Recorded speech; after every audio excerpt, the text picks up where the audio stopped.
Hey, Mrs. Leach here. I want to provide you a real quick update on last Friday's kickoff of Tiger Teams. We are focused on personalized learning, so we want to make it relevant for you. Our mission is to make it personalized and relevant. Our vision is to help you achieve your greatest potential.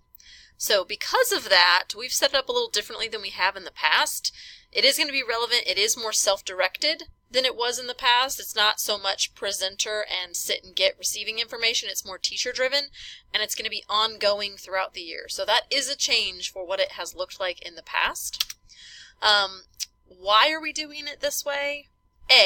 Because professional development is really important. We invest in our teachers. The quote here is, "Teachers matter more to student achievement than any other aspect of schooling." So it is very, very important that we equip you with good tools to use with kids.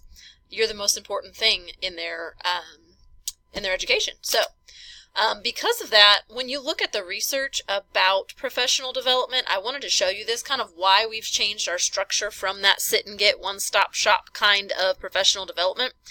If we present information, people will retain about 10% from that presentation if it's just the presentation.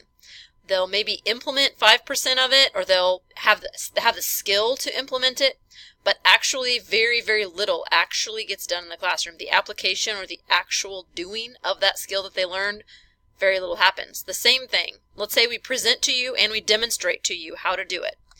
You might retain about 30% of that knowledge. You might have 20% of the skills to actually do it, but the follow-through from that professional development is very low. So these two boxes right here are why we are changing our approach to PD to be less about, I'm going to go to a short 30, 45-minute, hour-long workshop and listen, and then I'm going to go back to my classroom and I either will or won't implement it depending on how busy I am. I've been there. I do it. And we know that happens because we're all very, very busy.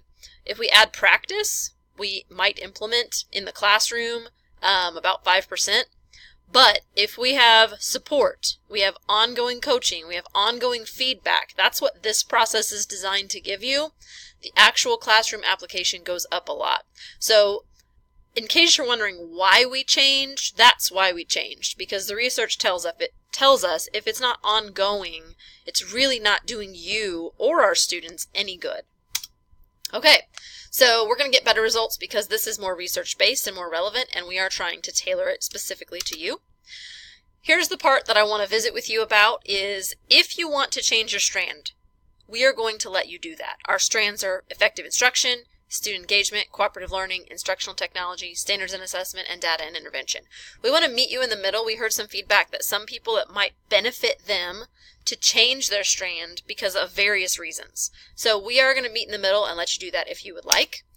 Why are people wanting to possibly change their strand? I've heard feedback from some people saying, we just didn't quite understand the full process, and now that we've seen the big picture, we would rather work smarter, not harder. I'm a fan of that, by the way, to better align what we're working on through this PD process with our PDP, because we're already working on a long-term goal with our PDP, and they would just like to align that. And if that's the case, we say, absolutely, yes, go for it. We want you to work smarter, not harder. So we will give you that option. Or maybe they got in and realized, oh, this is going to be something I'm focusing on the whole semester, not just one time. So maybe there's something you want to work on more long term, and you didn't realize that at the beginning. So those are a couple reasons. Your reason might be different, but I have the little thing on there. You say, we listen, we act. We are listening to you, and we are trying to make it fit what you need. So if you would like to change, here's what you need to do. 1, fill out the form I put in the email. 2, if you fill that form out, I will follow up with you and I will send you to where you've been moved, who your new facilitator is. You'll just have to fill out that little goal sheet that we did last Friday, and I will email you that as well. So keep a growth mindset about the process. That's what we're doing as well. We're learning and growing right along with you, which is why we're making some adaptations and some changes as we go. Our next meeting with Tiger Teams is on December 7th. You, with your team that you are on, will review your goals. You'll share some reflections. You'll have some work time. Plus, we are going to give you some options as far as resources to explore. And you're going to look at action steps for what you want to do and what you want to share at the next meeting following that. So the follow-up meetings will be different. You'll have some work time and some resource exploration time. So that's all, folks. Thank you for watching. And if you are interested in changing teams, be sure that you do that. Thank you.